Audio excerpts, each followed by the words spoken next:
welcome back to my channel. Today I have another reading vlog for you, and this Dear Debbie by Freida, no idea, McFadden. It's the first book I ever read by this author.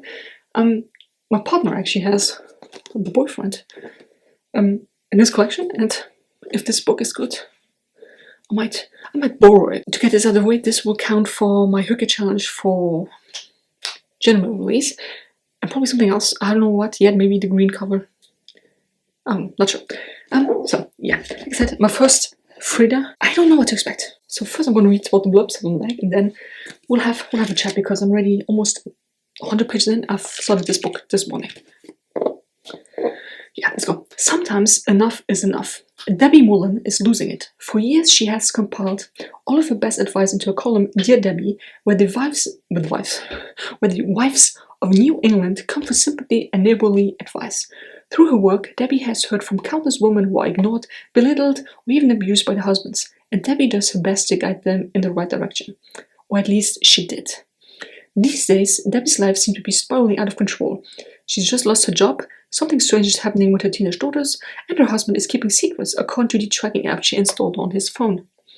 Debbie's done being the bigger person. She's done being reasonable and practical. It's time to take her own advice. And now it's time for payback against all the people in her life who deserve it the most.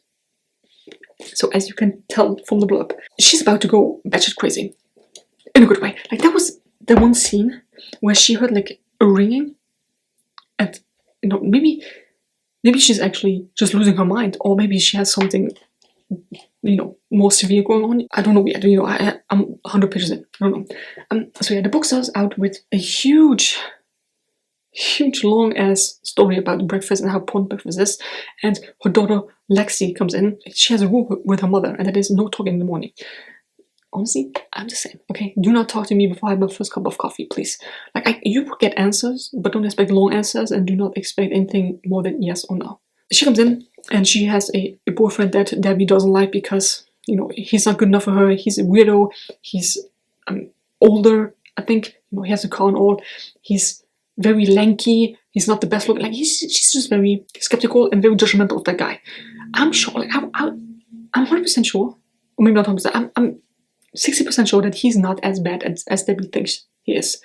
Because it's usually like that, you know, when you have a character portrayed as the bad guy, and, you know, the main character having suspicions, is often not the case. So I don't think, what's his name, Zane, is a bad guy. But, you know, maybe that will change. Yeah, she has Lexi. Alexa is one daughter, the other daughter is Isabel, called Izzy, and then her husband is Cooper, and they all live together. They're the perfect family. One daughter actually plays soccer as well, and, you know, Cooper is an accountant. Debbie is a stay-at-home wife and mother. Perfect, you know, she has a little column that she writes, but she also has a beautiful garden that she tends to, and she's in a book club. She's the perfect woman. So at one point, she's actually losing it because she was invited to the book club. She brought along a new friend, Holly, and the people at the book club, those women are just absolutely freaking terrible. Like, how can you actually be friends with someone like that? They're very condescending, very rude, very, look at me, I'm so rich. You know, one of them has the biggest house on the street. She doesn't pay for anything, right? There's a husband that pays for everything, but she's having the attitude of, look, this is all mine. They obviously talk about the book and book club, and they make a connection to another book that they've all read in high school. And Debbie, she never read the book, and they obviously think that, oh, she has not read the book, she's not intellectual, she's not smart enough to understand the other book. Very condescending, like I said, very talking down on her. And listen, if you are not smart enough to get this book, maybe next time we can get a more dumbed down version of a book, or maybe something that's not as mind-boggling as this is. Turns out that Debbie has made sandwiches, and guess what was in there? Poison. It's going great. And the thing is, she has a bit of a feud going on with a neighbor down the street, because Debbie was supposed to be in a magazine where they took pictures of a beautiful garden and have a whole spread about her and the garden. Turns out that the neighbor, Jo, I think, Josephine, she snatched it up. And now she is having the spread, and she's also kind of like, you know, kind of like teasing her and being mean to her, saying, hey, listen, once the magazine comes out, I can put it into your mailbox and you can read about the most beautiful garden on the street, which is not yours. My dear Jo, I don't think you will see next week. because Debbie is this close to losing it. She also lost her job right now because she's, like I said, she's writing for a have I said that? I don't know. She's writing for a local family-oriented newspaper. I wrote that down here, and she often gets letters like this, right? Dear Debbie, blah blah blah. Where usually women are talking about their problems in life, right? Whether family or with just a husband or just life in general, and then Debbie answers. There's a whole column that she writes, and she was fired. She and her boss were fired by the big boss because a woman wrote to her and saying, "Listen, my husband is not giving me any money. I am not allowed to work, even though children are grown right now and they can take care of themselves basically. The only allowance that I get is for grocery shopping, and the majority of the money should be spent on groceries. The rest I can save up, but if I need to buy a new pair of shoes, I have to save up the money. He will not give me that." And Debbie is rightfully saying, "Divorce that man. Why are you with this man?" It's not always as easy, right? It's not like you can say, "Oh, I'm going to divorce you," and boom, it's done. It's not always that easy, but if you're treated that terribly, I think everyone's first response would be, "Why are you still married to this guy? Get away from him." So Debbie writes that down, and it turns out that the big boss called in Debbie's boss and Debbie and told them, "You are fired." Why? Because the husband actually read that column and is threatening to sue the whole magazine newspaper thing. Because the fact that it's such a family-orientated, kind of like conservative newspaper. You know, you do not go around telling people to divorce a husband, even though you are clearly in the right. She was fired. She has to tell her husband, and guess what? Her husband, Cooper, who is someone on Pagemount, said that Cooper is a dog's name, and I cannot get that out of my head right now. Her husband is actually an accountant, and she gave him a bit of a pep talk in the morning before he went to work, because he's been working there for 10 years, and he's trying to become partner. So he took all his courage together, walked up to his boss and said, "Listen, I've been working here for so long. I was wondering if you're ever going to make me partner." And his boss literally laughed in his face and said, "No." He was like, "You know what? Well, if you don't want me here, I can find a new job." And his boss was like, "Oh, is that so? Really? Well, yes. If not, I will put in my 2 weeks, my 2-week notice." And his boss just flat out says, "Well, then do that, because I'm going to fire you. You can leave." So he also does not have a job right now. If that was not enough, Lexi, like I said, she has that older boyfriend. The other daughter, Izzy, she actually played soccer for the longest time, and she was kicked out of the team. Now, did she leave or was she kicked out? Was there a problem with her? Was there a problem with the team? Was there a problem with the coach? We don't know yet, but apparently the coach kicked her out because she's too fat. He said that, he said that she's too slow. Maybe she should lose weight to become faster. And then, if that was enough, because Debbie went there, told him straight, face to face, he also told Debbie, maybe you should stop baking so many brownies and you should lose some weight too. Straight into your face, man. What the f? You do not get to talk to me like that, and you do not get to talk about my daughter like that. Like, no, absolutely not. So I don't know what happened there with the soccer team. Apparently, the coach is kind of a perv as well. He always accidentally walked into the changing room when the girls were changing. Like that man, if Debbie is going on a rampage, that man needs to go.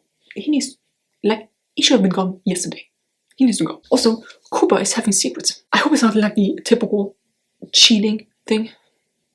Maybe he's just, I don't know, I feel like it will be the cheating thing because, I feel it in my guts, right? I think it's a cheating thing. Debbie was supposed to get that spread in the newspaper. She didn't get it, and she wanted to drown her sorrow in alcohol, and they had a bottle that they got for, was it Christmas? I don't know when they got it. A bottle hit on top of the fridge, and when she went to drink it, she noticed that the cork was loose, and she's like, "Oh, it's probably just age or whatever." Turns out there was just water in. Someone drank all that booze already.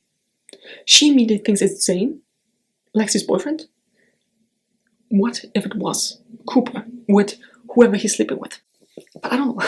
I'm only 100 pages in. Currently at the point where Cooper gets home and he has to tell her that he lost his job, and she has to tell him that she lost her job. It's gonna be tough for such a picture-perfect family to actually deal with that, Also, Debbie's kind of pissed me off, she's always helping, and Cooper, he's not allowed to tie his tie. No, she's doing that. He's not allowed to make breakfast. No, she's doing that. He's not allowed to wash his own clothes. She's doing that. Did you marry a man or did you marry a baby? The thing is, he actually was willing to do his own laundry, but she's like, no, I'm the wife. I'm gonna stay home. I'm a stay-at-home mom and wife. You don't have to worry about anything. You bring home the money, which I get, but you do everything in the household. and he just comes home, eats the food that you bought and cooked, and he does nothing. This just doesn't sit right with me. So anyways, I'm going to continue to read. 100 pages in, I think 315 pages is all the book, so I'm like 1/3 done already. I'm curious to see, because if she really goes on rampage, there are a lot of people. There are a lot of people that could be in danger. So yeah, I will continue to read, and then I will report back. Almost a day later, and I'm more than halfway done with the book. What the fuck? So I think I told you that my partner also has a book by Freida McFadden. Boyfriend, there's one here. So I asked him, hey, is that book also as fast-paced as this one? And he said yes. So yo, I'm having a good time, and I'm actually flying through this. So maybe Miss McFadden here could be an author to look out for. If I see a book in the wild, I might pick it up, because so far I actually will enjoy it. So I don't really know where I left off, but Debbie is on a rampage. Oh my god, she's taking revenge on every single person. Before I get into that, Cooper is actually having an affair, and it's not with a man. No, it is with Holly, the girl that Debbie is close with. Holly, or Hollow, she's actually a fitness instructor at the gym that both Cooper and Debbie go to. He's having an affair with her, and she's heads over heels for Cooper and says, oh, he's the one, and he will definitely leave his wife for me, and we just belong together, he's perfect, and I would do anything for him, blah blah blah. You're the side chick, and you will always be the side chick, because Cooper, he's not someone who will leave his wife unless he finds out what Debbie has done, because he's getting to the root of it, you know what I mean? Like, he notices things that Debbie did that she hasn't done before, like she burnt dinner, for example, or no, not dinner, the pancakes, and she's not as on time as she used to be, and in the middle of the night she actually left the house, and he noticed that. But I think she kind of drugged him up, because he went to bed and fell asleep instantly and doesn't really remember much from when she wasn't there. He's getting to the root of it. However, like I said, Debbie is going to rampage. Oh my god, everyone so far that we've met had something happen to them, apart from Holly. Now, Debbie actually went over to Holly to just hang out, and she found a t-shirt laying there. A man's t-shirt, very oversized on Holly, and then she went to look at the t-shirt, and she actually smelled it, right? Probably the cologne that Cooper is wearing. She didn't say anything, but from what we've gathered about Debbie, ooh, Holly, this might have been your last day on Earth. Because Debbie has visited Ken, the boss of Cooper, who, you know, left in his face and said, oh, you will never ever be partner here. She has visited him. She hacked into the local newspaper that she used to work at and put on there. Well, it's not what it's like a tape of the big boss and someone else doing the deed. And she changed the password so nobody can change it back. She also got the soccer coach arrested. Turns out that I don't know if he did it or if Debbie did it. I don't know what happened, but there were cameras found in the showers, I think. And it turns out that the coach has an app on his phone that is operating those cameras. I don't know how Debbie has done it, but she's on rampage. And also the one, the neighbor with the beautiful roses, you know, that took over her spot in the magazine for like the Beautiful Garden, she has a pest infection. Like, Debbie is obviously a very terrible person, but will I judge her for it? Not really. You know, it even says here on the back, sometimes enough is enough. And she's had it. You know, she's had it for 20 years, where she was the perfect wife and mother and just perfect woman, and she's had enough, and I get it. You know, it's like, it's all fiction, right? I'm not saying that every woman should act the way she is, but I get it. And I'm having a lot of fun with this book. Like I said, almost halfway through, I'm flying through this, and ooh, Cooper and Holly, this one, and also Lexi and Zane actually broke up. Turns out that Zane has pictures of Lexi, of her boobies, and he's threatening to release them and show them to people if she doesn't sleep with him. Zane, my friend, make a last prayer. It's done. It's done. Actually, it turns out that Debbie was, when she was in high school, and I don't know, like, maybe it took so long to finally release, you know, like to get all the anger out and disappointment and just the hurt. But like I said, she's on a rampage, and I'm thoroughly enjoying it so far. I don't know how it will end, because I kind of spoiled myself here. It says in the back, epilogue, 1 year later, and then it says Cooper, so I assume Cooper's still alive. Maybe Debbie doesn't make it out alive. Maybe she ends up in jail. I will continue to read. I didn't think I would actually fly through this book the way I did. This might be a new favorite author. So anyways, I will continue to read and then I will tell you my thoughts and feelings, and hopefully there's a what the fuck moment at the end. In a good way, not in a oh my god, is this how it's gonna end way, but in a oh my god, I never saw that coming way. Yes, I see you then. Bye. I have finished this book right now. Oh my god. What the hell? What the hell just happened? Remember how I said that Cooper has an affair with Holly? It is not Cooper that has an affair with Holly. Oh my goodness. What do you mean? There's plot twist after plot twist after plot twist. That did not go the way I thought it would go. That was so unexpected. What the fuck? Turns out that her two daughters and Cooper find it suspicious that she isn't there, that she's acting weirdly. So Cooper goes to investigate, and he actually goes to Ken's house and sees that Ken was killed. And he realizes, oh, my gun is missing. And whose fingertips are on the gun? Cooper's, of course, because it's his gun. He's going to the shooting range. His fingertips, not fingertips, what do you call it? Fingerprints are on there. Then he goes to look for Debbie. Where the hell is she? Like, listen, we can talk about it. I have some secrets to tell you. We can talk about everything. We can work this out. Oh, before that, Debbie actually met with Zane. She stole Lexi's phone and said, hey, let's meet up. I want to see you. I want to give you what you want. And, because you have those pictures and they're very damning and whatever. He gets knocked out as well. Well, not really knocked out, but he drinks something. We know with the poppy, morphium, poppy seeds, whatever. Turns out that she also sent an email to the director of the school with what Zane has done, not only with Lexi, but also with a girl before that was only like 15 years old, so he's in big trouble. Turns out that he doesn't know how to help himself anymore, so he takes his car and crashes into the school building.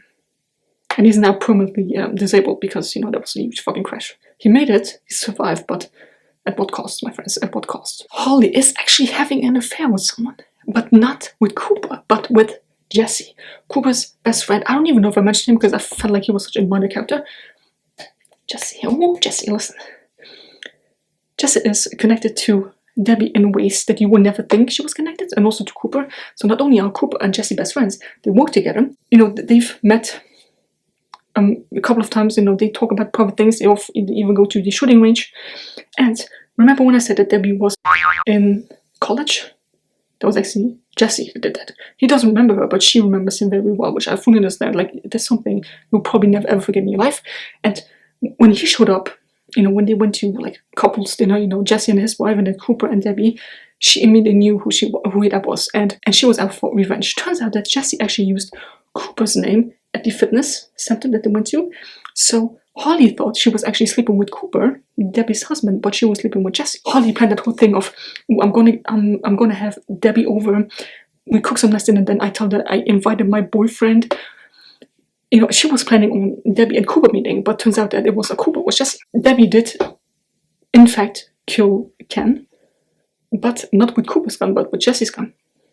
And Ken, the boss that both Jesse and Cooper worked for. There's actually video evidence of Jesse entering Cooper's house, but technically he was just there to water the plants. And Debbie made it that all the evidence of when she was there was deleted. Clear evidence, right?